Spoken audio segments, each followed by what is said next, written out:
That's everything. Okay, Calayde, I absolutely love this work because I love the combination of academic and practical. And it's one of the things that we've struggled with over the years, actually. And to get everybody on the same page is a challenge. So we have been speaking to Dutch colleagues, obviously on the donut principle and all those things. Exactly. But here we have a really living example. There have been others in Johannesburg, which maybe somebody might mention. But this is incredibly exciting. Big thank you to Catherine Deacon, who helped with the introduction here and has been involved. I don't know, Catherine, do you want to add anything here? Morning, Anne. Hi. Morning, Calayde. Hi, everybody. No, I think Calayde said all that can be said. Well, she could talk for hours because she's super passionate about it. But I do think just one point is, I think the exciting point that you made, Anne, is the combination with real world and students, because as a student, you feel like you get a lot more value working in the real world. And I also think it's inspiring sometimes in our real world environments to work with this more sort of limitless side that students bring to things and the sort of imaginative side. So there's huge potential there, I think, to replicate and duplicate. And maybe my one punt would be, if Calayde is willing. I was fortunate enough to examine this course midway through the year, and they did fantastic short videos. So if she's willing to share those together with this presentation for anyone who's interested in watching them, because they really are quite inspiring from a student perspective. That's all from me. Thank you. That's wonderful. So we've got a hand up from David, and I'm sure we will have more. I am incredibly sorry to rush you a bit, more than a bit, but I've actually put a big exclamation note to myself, more. So we need to bring you back and to further the conversation. David first and then Rory. Thanks, Anne, and hi, Calayde. Good to see you again. There's a lot to discuss and certainly very exciting, and thanks so much for your insightful presentation. I wanted to make a point. I know that what you're doing is kind of aimed at any neighborhood really, and then with a focus on improvement districts. But I also thought that, and I'm not sure if this exists, whether there is a collaboration between university-based improvement districts in the country, on the continent, and worldwide, because I think Yale is here today. There's probably something there to explore if it doesn't exist. So just a thought. Thanks. Yeah, so just a final comment. The concept here is to produce a scalable process. So for us, it's about, if we can do this in 25 square kilometers, which is a human scale, and how can we propagate this behavior so that we don't have to wait for massive trains of national, provincial things while problems on the ground aren't solved. So for us, it's about that incubation of 25 square kilometer Lego block and seeing how we can make that happen in many places. Let's go to Rory next. I see Yale's here, and I have a few other comments to add to David's point. Hi, Calayde, and thank you so much for your presentation. I just wanted to ask, and I mean, based off David's Rory, get closer to your microphone. You're always difficult to hear, please. Am I better?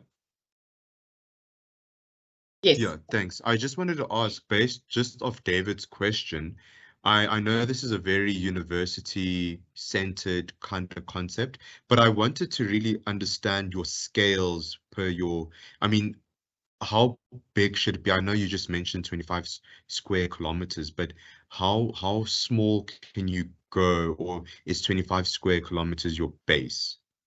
We're just using that as a math, it's easy math. So we've got pilots in rooms, size of a room. It really depends on the challenge. There's no limit. There's no upper or lower limit. It's about what is your habitat that you are interested in doing this work in. So a scale is not really the question. We're just using 25 square kilometers as a workable framework. So we're going all the way to the human, all the way. We're stopping at neighborhood scale, just for making it easier for us to get a grip on things. But we've got object, human, block, building room block all the way to neighborhood. Other world regions are doing it citywide or nationally. We just don't have the capacity to pay attention to all of that, but the scale is not really the issue. No, that's great. So let's go to Yale. Thanks. I just wanted to say, in response to, David's thing, that I'm here. I've usually represented WITS as well as the Braamfontein Improvement District, and we work incredibly close together. Excellent. My colleague Ranzu has watched this presentation, and we will, between ourselves, find the right and correct link for you to please come and interface with us. And I think the issue there is that we also have an innovation lab within the architecture department.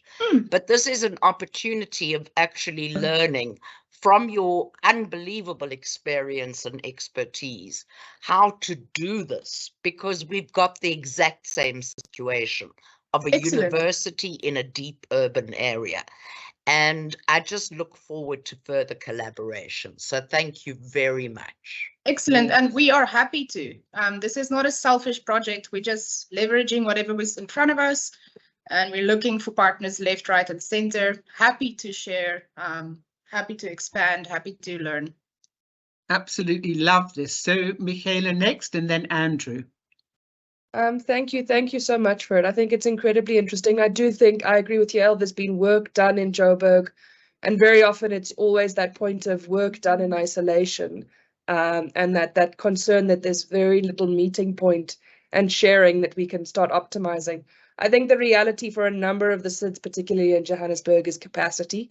We don't have resource to this. I mean, this gets so exciting, and then you kind of have to bring yourself back to reality.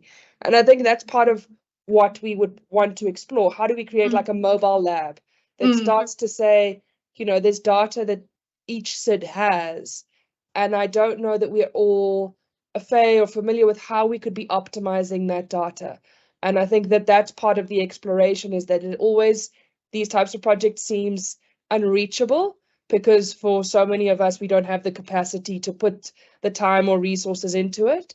And perhaps it's saying, a mobile lab that can start saying, well, what is the data that we have? What is achievable with the data that we have? What are the tools that we could be utilizing to be optimizing that data more effectively? And utilizing, start to see that real world connection of how does that data start to then shape our predictive analysis of that space and our planning for those environments, and can also help shape how we engage with officials around what needs to be done in our spaces. So I think that would be a really interesting conversation to take forward, is particularly for us as practitioners in the context of Johannesburg. How do we start optimizing our data? How do we start looking at what we have without adding extra resource or capacity that can actually start tangibly shifting how we're perceiving our spaces and how we're engaging with our stakeholders? Thank you, Michaela. That's why I'm not offering you products. This is a process. I just want to make it clear. We are 100% unfunded. And I intend to remain 100% unfunded, because it's about reconfiguring behavior. It's not about, we don't need stuff. We've got all the stuff. We need to work better together. So I'd love to workshop the idea about how do we build capacity? What do we do with what is at hand? How do we activate people to think this way? These are the questions we needed to ask, because it's not, we don't need stuff. We've got all the stuff. It's about plugging in with each other. Yeah, so I'm going to take Andrew's point. I don't know if it's mine or somebody else's, but we do lose you fractionally every so often. I'm going to take Andrew's point. I'm then going to pull it together, because clearly we need to put up a workshop. So in the Cape, there is obviously UCT is in the Claremont CID. In Nelspruit University is right next door to Riverside. UJ, of course, in the inner city. I mean, it's not just our academic partners, but we do have in this meeting people who are working regularly, and it's how to bring you know, and how you're prepared to share and network and lead and whatever. So we will definitely set up that session, and I'll be contacting you for, and also people have asked for, if you don't mind, links and presentation. Everybody's excited here in the background. Andrew, last point, please. Very quickly, Anne, and I'm possibly going to come from a completely different perspective. But I think what you've shared with us is the opportunity for the interdisciplinary participation. Correct. Yeah. And yes, urban, fantastic. And I think what the work you're doing is brilliant, because the complexities of that system are huge. But I want to toss in a thought, which you can mull over, and I'd like to discuss with you further, is could one take this sort of concept into twinning a catchment? Looking at river and wetlands. They do that. That's the first thing they did. Okay, Yeah, behind the river times. flood analysis, weather patterns. For example, that's the first thing they did with the urban dynamics types of works, is they took, here is weather station, there is flood, here is topography. In 2 days, these people are at risk. Okay, I'm looking at it Yes. slightly different in terms of human behavior. Oh, yep. And litter and rubbish and pollution, management of illegal dumping, education, stewardship, focus, that sort of thing, in terms of managing behavior within a catchment. Yes, I understand the sort of weather and floods and things like that, but I'm looking at the human dynamic and the management of the human dynamic. But as I say, a quick one, just for something, I'll pick up your contact details and give you a shout. But thanks very much for today. You're welcome. Oh gosh, this has been so absolutely wonderful. It's music to all of our ears, and the question is how we can best all work together and feed off each other and support each other's work, actually. So Calayde, thank you very much indeed. Catherine, thank you for nudging us along here. We do have, I mean, honestly, it's quite difficult to put these agendas together. There are so many interesting things, but this one in particular will be music to many people's ears. So we're going to follow up. We will follow up as a group, and then individuals will also follow up. Thank you so much. That's just wonderful. Happy day.